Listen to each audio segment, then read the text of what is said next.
Le musette est un genre populaire et festif multiculturel apparu à Paris dès le début du XXe siècle. Né de la rencontre des Auvergnats et des Italiens de Paris, il s'est enrichi du jazz et de la culture manouche et gitane dans l'entre-deux-guerres.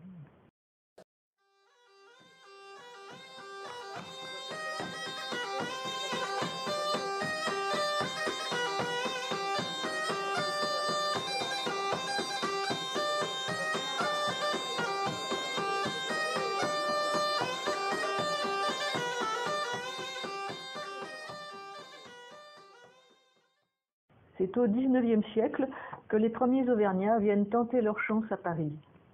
En Auvergne, la vie est difficile et la pauvreté les pousse à quitter leur campagne.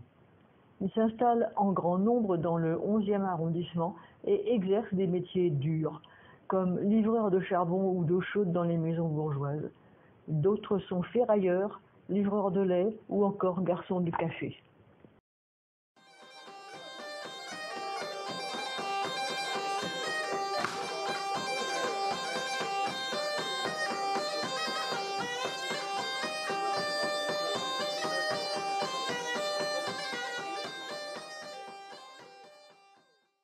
Certains réussissent à amasser un petit pécule et s'achètent un commerce, un bistrot, où ils ouvrent un bal.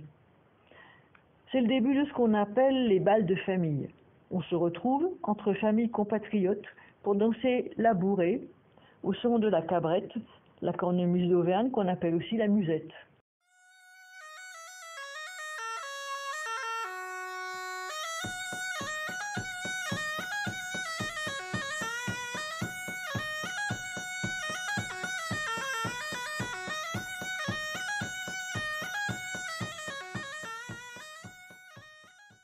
C'est la première époque avec des musiciens comme Antoine Bouscatel, un grand cabaretteur du Cantal. Au début du XXe siècle, une importante population d'immigrés italiens vient s'installer dans les mêmes quartiers que les Auvergnats. Eux aussi jouent de la musique. Ils ont apporté dans leur bagage l'accordéon, un instrument capable de remplacer tout un orchestre.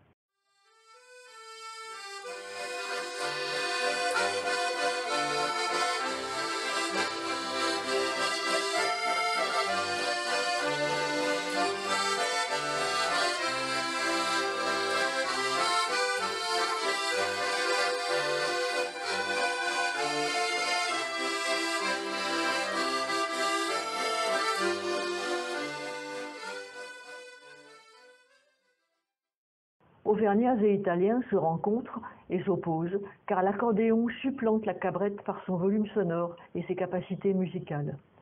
C'est un peu la guerre, et c'est parfois violent.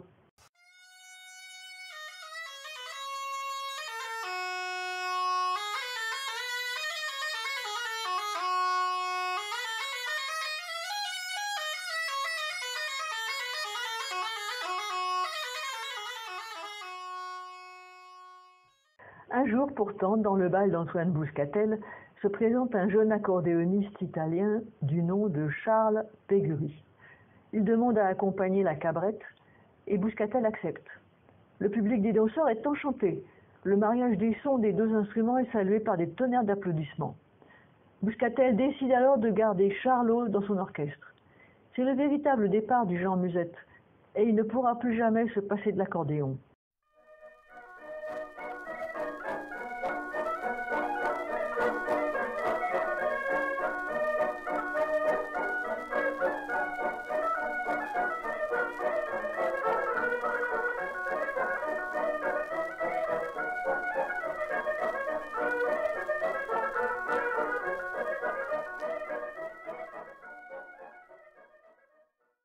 À partir des années 1930, les progrès techniques de l'accordéon permettent d'harmoniser la musique traditionnelle et de se passer de la cabrette. Elle disparaît alors progressivement. Percussions et basses complètent l'orchestre. La valse détrône la bourrée et devient la reine du bal. On la danse serrée, à petits pas, en tournant comme une toupie.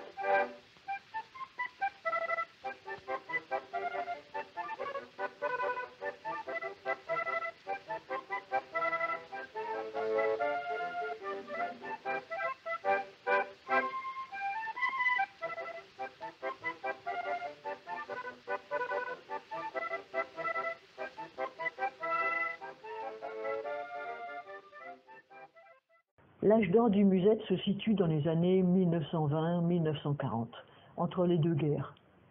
Le succès rapide de ces bals à l'accordéon attire le tout Paris.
En incluant le jazz fraîchement débarqué avec les soldats américains et la musique des gitans et des manouches présents à Paris, les accordéonistes créent un répertoire totalement neuf et attractif, le swing musette, qui prend son essor après la guerre.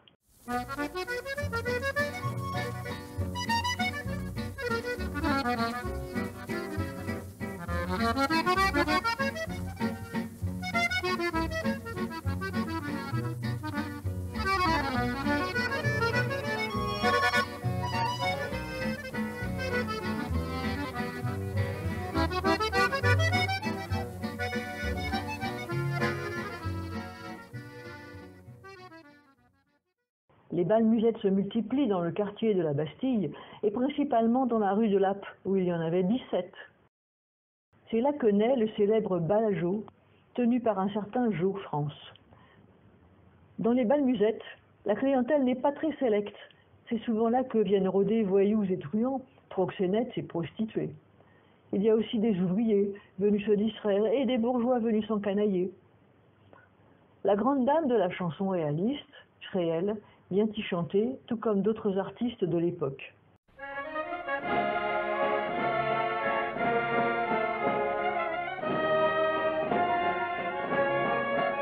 Rendez-vous des purs, des vrais, des plus chouettes, à la Bastille, tout près de la Roquette. Il y a la réunie, plusieurs belles musettes, où tous les rupins, les gens du gratin, viennent voir les coquins, dans la rue de Lappe, quand le soir s'enfuit. Un des piliers du bal à Jo est l'accordéoniste Jo Privat. Entouré de musiciens manouches, comme les frères Ferret, il développe un style dans lequel le jazz, la musique manouche et le musette ne sont plus qu'un.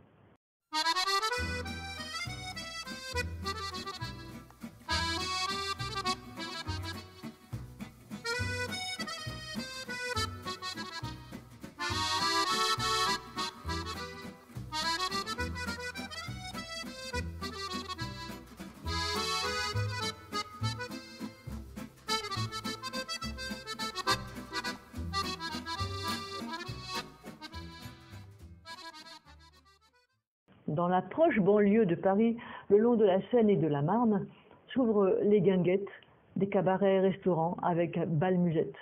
Leur succès est immense.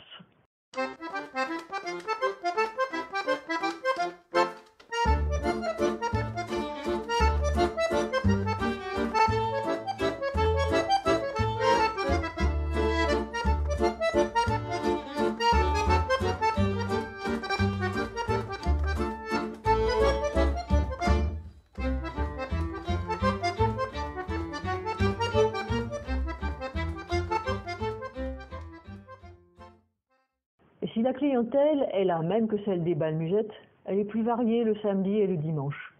Les clients viennent en famille ou entre amis pour se reposer, se divertir, danser, manger une friture d'ablette ou de goujon. La musique est celle des bals musettes. L'ambiance y est plutôt bon enfant.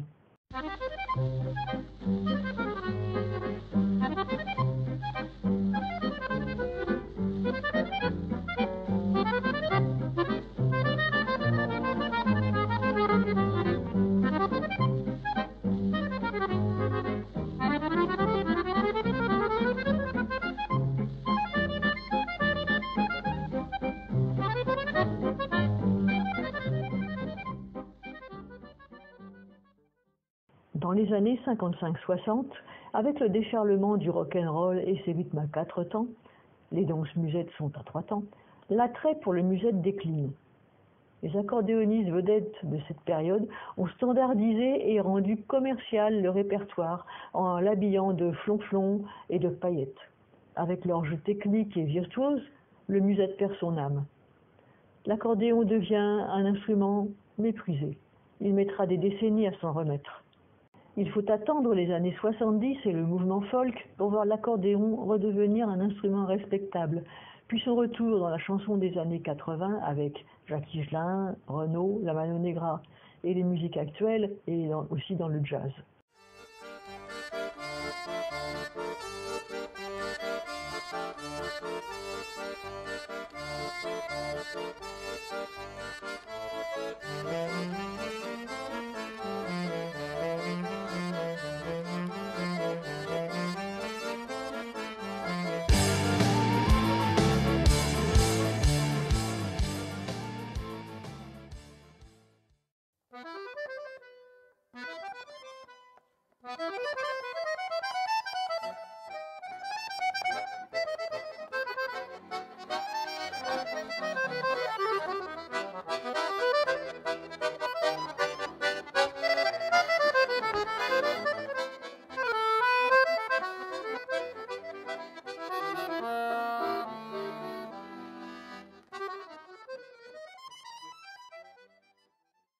Flamboyante musique de l'entre-deux-guerres, le musette a laissé des traces indélébiles jusqu'à aujourd'hui.